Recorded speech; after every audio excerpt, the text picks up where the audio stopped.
Dans une précédente vidéo, j'ai parlé des sculptures réalisées par les chasseurs-cueilleurs du Paléolithique supérieur qui ont vécu en Europe pendant 30 000 ans, de 40 000 à 10 000 ans avant le présent. Il y a environ 12 000 ans, un changement a lieu dans la façon de vivre de ces populations.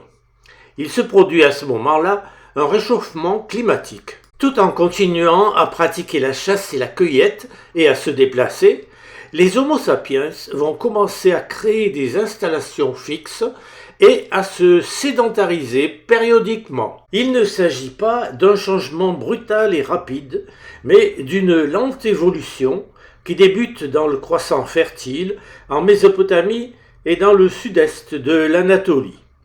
C'est là que des groupes humains commencent à cultiver des plantes, blé, orge, lentilles, fèves et pois. Puis, ils domestiquent des animaux, moutons, chèvres et bovins. De prédateurs, ils deviennent producteurs. Cette évolution, qui se produit sur une période de 2000 ans, implique l'abandon du nomadisme. Les habitants deviennent définitivement sédentaires. Ils construisent des maisons regroupées en villages comme ici dans la vallée de l'Euphrate. Les maisons sont disposées autour d'un bâtiment communautaire circulaire enterré. De même pour le site de Çatalhöyük en Turquie, une des plus anciennes villes du monde, fondée à la même époque et qui comptait plusieurs milliers de personnes. Il n'y a pas de rue, les maisons sont collées les unes aux autres et sont seulement accessibles par une ouverture pratiquée dans le toit et par des échelles en bois. Partant du Proche-Orient, ce nouveau mode de vie va se propager lentement vers l'Europe par des migrations de population. Voici par exemple le village de Kirokitia sur l'île de Chypre. Il aura fallu environ 5000 ans pour que cette évolution arrive jusqu'à l'ouest de l'Europe. En France, grâce aux traces laissées dans le sol, les archéologues ont pu reconstituer des habitations de cette époque. Des poteaux plantés dans le sol soutiennent une charpente couverte de chaume ou d'écorce, et les murs sont réalisés en torchis, c'est-à-dire un mélange de terre argileuse et de paille, appliqué sur un cléonnage de branches souples. Il y a environ 5000 ans, deux petites communautés d'agriculteurs se succèdent sur une plage du lac de Paladru à Charavine en Isère. La fouille complète du site a permis de reconstituer avec précision les 5 maisons et la vie quotidienne de ces familles entre chasse, pêche et élevage, cueillette et culture, fabrication d'outils en silex et de poterie, tissage et vannerie. Cette sédentarisation s'est accompagnée d'une évolution de l'outillage. Pour développer la culture, il faut gagner des terres sur la forêt et donc défricher. Pour cela, il faut des outils bien affûtés. C'est ainsi que, au Paléolithique, ère de la pierre ancienne, succède le Néolithique, ère de la pierre nouvelle. Nous voyons ici des haches en pierre polie. Pour polir une pierre taillée, les néolithiques la frottaient sur un polissoir pendant de longues heures. Cette technique était surtout utilisée pour fabriquer des haches aux tranchants plus résistants et efficaces et des herminettes. L'âge de la pierre polie ne signifie pas que tous les outils ont subi un polissage. La majorité des outils sont encore taillés. Ce sont toujours des lames et éclats, le plus souvent en silex, transformés en grattoirs, burins, racloirs et couteaux. Ces outils sont souvent munis d'un manche en bois végétal, en bois de cerf ou en os, matières avec lesquelles sont fabriqués de nombreux autres outils et ustensiles de la vie quotidienne. Comme pour la période précédente du Paléolithique supérieur, j'ai recherché des sculptures du Néolithique, qui a duré environ 8000 ans, de 12 000 à 4 000 ans avant le présent. Elles sont nombreuses, très variées, souvent de grandes dimensions, mais contrairement à la période paléolithique, il y a très peu de représentations féminines.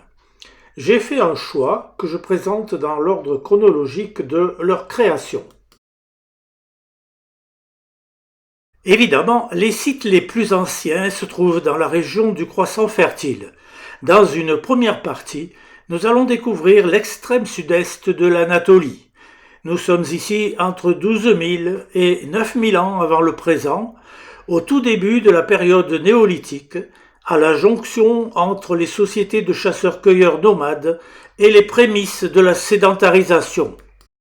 Le premier site que nous allons découvrir est celui de Göbekli Tepe. C'est l'un des sites archéologiques les plus importants au monde, non seulement pour son âge reculé, mais aussi parce qu'il lie l'humanité au sacré. Plus de 7000 ans avant les pyramides égyptiennes, des humains se réunissaient ici, entre ces mégalithes richement ornés, point de rencontre entre tribus évoluant sur différents terrains de chasse. Lieu de festivité, ce temple de 12 000 ans est un témoignage sans égal de l'aube des civilisations humaines. Ce premier temple de l'humanité ne cesse d'apporter son lot de merveilles. De nombreux piliers présentent des sculptures animalières. Sur le premier, à gauche, un vautour avec une sphère en équilibre sur son aile, d'autres oiseaux, un serpent, un scorpion et d'autres créatures qui, peut-être, permettent d'affronter un monde effrayant par le biais de rituels. Les vautours sont bien souvent associés à la mort et à l'au-delà. Les autres piliers portent également des sculptures d'animaux. Lors des fouilles réalisées en 2023, les archéologues ont trouvé une statue de sanglier grandeur nature. Sur sa surface, on peut voir des résidus de pigments rouges, blancs et noirs, ce qui en fait la plus ancienne statue peinte connue de la période néolithique. La surface avant du banc sur lequel il reposait est décorée par des bas-reliefs en forme de hache, de croissant, de serpent et de visage humain. Il existe également des représentations humaines. Dans l'enceinte circulaire, sous les décombres, ont été découvertes des têtes sculptées. Selon l'une des hypothèses, le lieu aurait été utilisé pour des rituels funéraires. À côté, ce majestueux pilier central de 15 tonnes est une représentation abstraite de la forme humaine. Le corps est représenté par le fut et on distingue les sculptures des bras et des mains, ainsi que des articles vestimentaires, tels une ceinture et un pagne. À droite, une personne debout, avec les bras fléchis et les mains rapprochées au niveau du ventre. La personne regarde vers le haut et porte une casquette.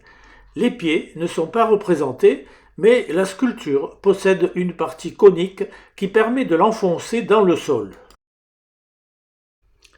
Cette sculpture comporte 3 motifs principaux superposés. La partie supérieure représente un prédateur, probablement un ours ou un grand félin, dont la partie frontale est cassée. Sous la tête, des bras et des mains de forme humaine sont visibles. Les bras tiennent une autre tête qui a aussi perdu sa face. Des bras humains sont représentés sous la tête. Les mains sont placées l'une en face de l'autre et sur le ventre de l'individu. Sous les bras et les mains, on voit un deuxième personnage dont le visage a été conservé. La partie supérieure du corps, y compris les bras et les mains, est également représentée. Sous les mains se trouve un objet non identifié. Nous poursuivons notre parcours avec une découverte récente sensationnelle dans la même région, sur le site de Seybur. Les archéologues ont découvert sur un pan de mur de 4 mètres de long un relief sculpté représentant des humains et des animaux datant de 11 000 ans. Le personnage principal est sculpté en haut relief et les autres éléments sont sculptés en relief plat. 2 scènes distinctes sont représentées sur le mur. Alors que les autres personnages se font face, seul le personnage masculin, en haut relief à droite, fait face à la pièce et regarde l'intérieur. Ce personnage principal tient son sexe dans sa main droite. Il ne semble pas impressionné par les 2 félins menaçants. Bien que la tête soit endommagée, un visage rond, de grandes oreilles, des yeux exorbités et des lèvres épaisses sont évidents. En particulier, un collier ou un tour de cou de forme triangulaire est remarquable. Ce personnage masculin est entouré de 2 léopards représentés de profil. Leur bouche est ouverte, les dents visibles et leur longue queue est enroulée vers le corps. À gauche se trouve une scène similaire dans laquelle une deuxième figure humaine et un taureau sont représentés côte à côte. L'humain semble être un homme. Il est représenté dans une position légèrement accroupie, le dos tourné aux trois premiers personnages. Sa main gauche, levée et ouverte, comporte 6 doigts, tandis que la droite tient un serpent, la tête tournée vers le sol. Bien que le corps du taureau soit représenté de côté, sa tête est représentée comme vue de dessus, avec les 2 cornes bien mises en valeur. Près d'ici, à côté de la ville d'Urfa, les archéologues ont découvert la plus ancienne statue humaine de grandeur nature connue.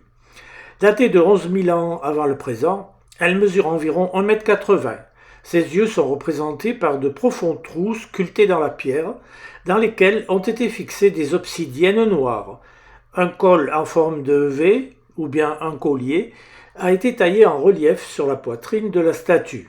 Les mains sont représentées serrées au niveau du corps, présentées sur le devant et couvrant les parties génitales. Toujours dans la même région, sur le site de Karahan Tepe, qui date de la même époque, on retrouve ce genre de monument de forme circulaire avec des colonnes qui devaient soutenir un toit. Sur le mur de cette salle jaillit une mystérieuse tête humaine en pierre, le regard fixé sur le passage d'entrée, la tête accueillait probablement ceux qui arrivaient. Sur le site, une autre statue anthropomorphe a été mise au jour. Haute de 2,30 m, la sculpture est remarquablement réaliste. Le personnage tient son sexe des 2 mains. Même si ces détails laissent figurer un culte à la fertilité masculine, il est aujourd'hui encore impossible d'établir la fonction précise du lieu. Les chercheurs ayant participé à la fouille estiment que cette statue a été érigée en l'honneur d'un ancêtre important, associé au bâtiment au sein duquel il a été trouvé. La pose du personnage appuie cette hypothèse et symbolise probablement l'ancêtre d'un groupe social entier tel qu'une lignée ou un clan. Contrairement à l'homme d'Urfa, chauve et doté d'yeux en obsidienne noire, cette statue se démarque par des yeux, une coiffure et une barbe minutieusement sculptées. D'après les archéologues, cette statue était à l'origine posée sur un banc de pierre non loin d'une statue de vautour, également retrouvée sur le site.